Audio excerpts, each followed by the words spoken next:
Welcome to our 12 days of Genealogy media resources. Each day, we're sharing different tools, platforms, and resources that can help you grow your family history skills.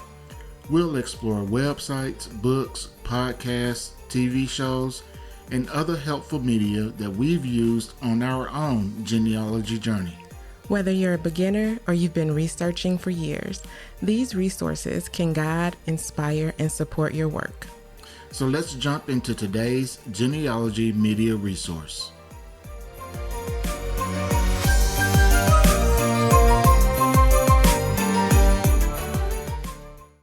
Hey everybody, welcome to Journey Through the Generations. My name is Philip. Hey guys, I'm Trisha. And we're back with another episode of our 12 days of genealogy media resources. Today is day 9. And so please go back and listen to days 1 through 8 if you haven't already. We appreciate you for listening every day. Thank you so much. We committed to doing 12 days this year. And it is not for the weak. We did not do 12 days last year. I think we ended up doing like 3 or 4.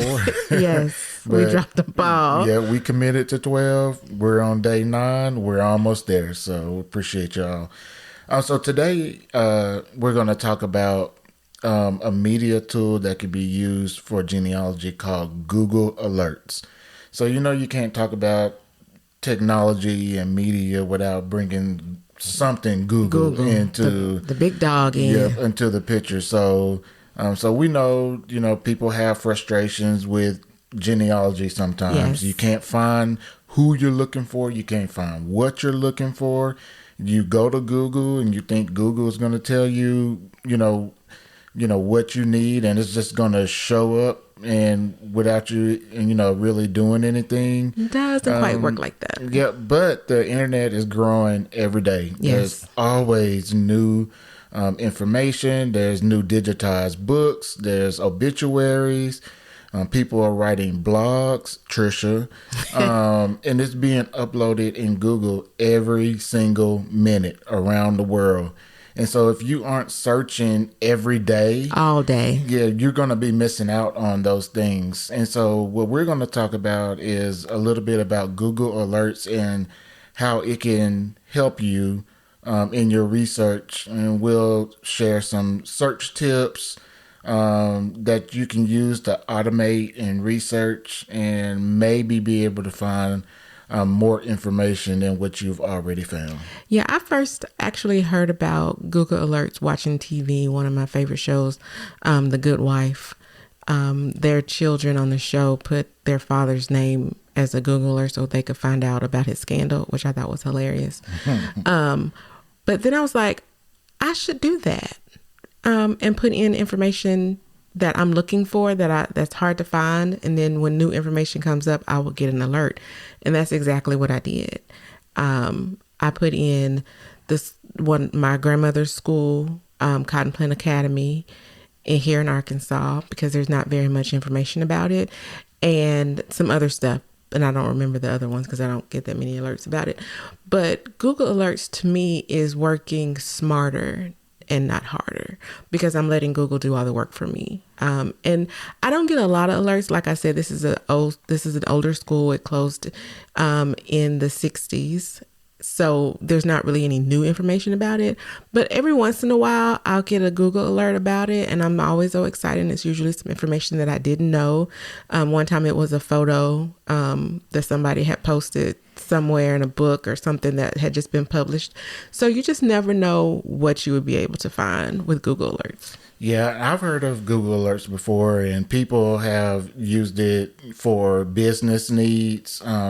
If they want to get specific news information about a business, maybe they're investing in.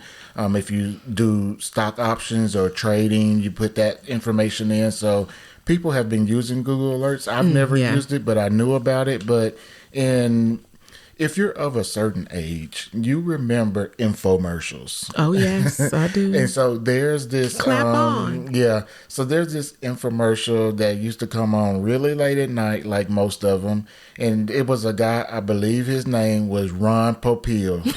And Yes. he had a rotisserie chicken cooker thing, Yes. and he would say, "Set it and forget it." Absolutely. That's exactly right. So that's what Google Alerts is. It's like a set it and forget it tool that you can use for family research, because it continuously searches the web for any new content, and it keeps looking all the time, so that you don't have to go and do it every day. Yeah, exactly. Who has time to do all of that? Right. Like, we got jobs and bills to pay. So, but it does try to uncover some of that new stuff, the digitized documents and distant cousins you're looking for.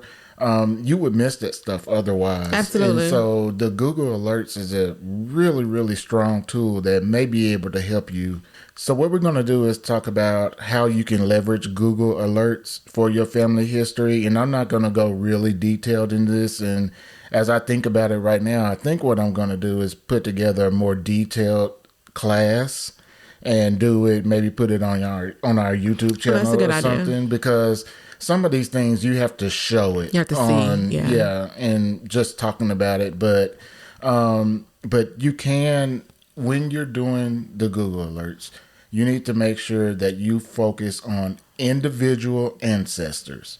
So make sure that you create an alert for each major ancestor that you're looking for. And then you can also make sure that you use quotation marks and variations of names, because names change. So There's misspelled. they're misspelled in documents and all kinds of things. So you want to make sure you do that. Then also you want to focus on the places and topics. So if you want to focus on a church, or if there was just a major event that happened in the area where you're researching, you want to put that in there as a place. And then you can use advanced search operators. Now, if you're not tech savvy, you're not gonna understand this. But I'm not going to go deep in it. So just know that there are operators that you can use to help exclude and include certain information.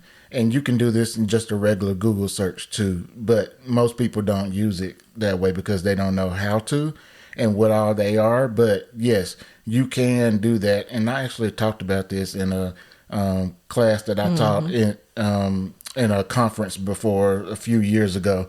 That was before COVID, wasn't it? It was. Yeah, that was before COVID. So it's more than a few years ago. So there's a lot of different things that you can do to help customize and really hone in into who and what you're looking for. That is actually really good information, because I didn't do any of that. I just put in the school's name. Well, I think maybe that's why I only get a couple of alerts a month. Well, I think you're going to be watching my YouTube video that I put together, aren't you? Definitely will be, and I will be updating my Google alert. Yeah, you need to do that. That is my takeaway from that. Yeah. Thank you for that. And if you already have Google Alerts, maybe that's something that, you need to do too. So yeah, that's what Google Alerts is. And I don't think people use it as often as they should. I never hear anybody talk about Google Alerts. So no, I don't. So when we were coming up with our 12 topics for this series, and Google Alerts was a part of it, and I was like, oh, Trisha, that was Trisha's idea, by the way. Oh, that's a good idea, because I never hear anybody talk about Google Alerts. They just say Google search. Yeah. And those are two different things. And like I said, I heard about it on a TV show. I've very rarely, I don't think I've ever heard it actually in genealogy talk. And now I'm thinking I really probably don't use it enough, because I only have 3. Maybe I should do, okay. Well, this was for me. Let me blow your mind here just a little bit more. Okay. And then we're going to let y'all go, because I think this is going to help, somebody. So there are some other little tips, and which I call, not pro tips. Well, let's call it pro tips. So pro tips for this. So when you set up your alert, make sure you set how often you want the tool to go out and do the work for you. Okay. And then you can also set to the sources. So if you want to look just in books, you can do that. If you want to look in all sources, you can do that. So you can definitely do that. And books is very important. So you want to make sure you use that. You can set a region or language. So if you're interested in Scotland, you can put that. Or if you're interested in, Guyana, you can do that. So you can do that. And then you can also set how many results you get. So you can set it to only pull back the most important results and not just everything. So a lot of different things, the ways you can use Google Alerts. It sounds like to me Trisha is going to have to go back and revisit her alerts, and maybe you do too. But yes, look at me being inspired by Journey Through the Generations. That's right. And I don't even use Google Alerts, but I should, you should. Because I don't get to research as often as other people do. And sometimes I do feel kind of, I don't know, not bad, but feel kind of weird that I'm in this space with all these people, and all these people are talking about their research and who they found, and I'm sitting there like talking about the same stuff that I found 5 years ago, because I just don't get a chance to research as often. And so if Google Alerts is out there doing the work for me, then you can put the pieces together. Right. It makes it a little bit easier for me to go and start reading, confirming sources, making sure, looking at DNA or whatever I need to do to make the information work in my research. I would have more time to do it instead of going out and trying to search. So, that is true.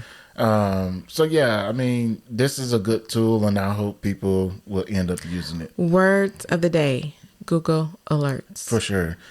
All right, guys, we appreciate you for listening and talking about Google Alerts. This one was a fun one. I enjoyed this. Make sure you go back and listen to our previous episodes. There was good information in those as well. Tell a family member, a friend, your genealogy group, whoever, about the podcast. Share it and share it and share it. We would appreciate it. And we will be back tomorrow for another episode. We will talk to you then. Thanks, guys. Y'all take care. Peace. Thanks for joining us for another day in our 12 days of genealogy media resources. Be sure to follow or subscribe and check the description box for links and more details. Come back tomorrow for the next resource. We'll see you then.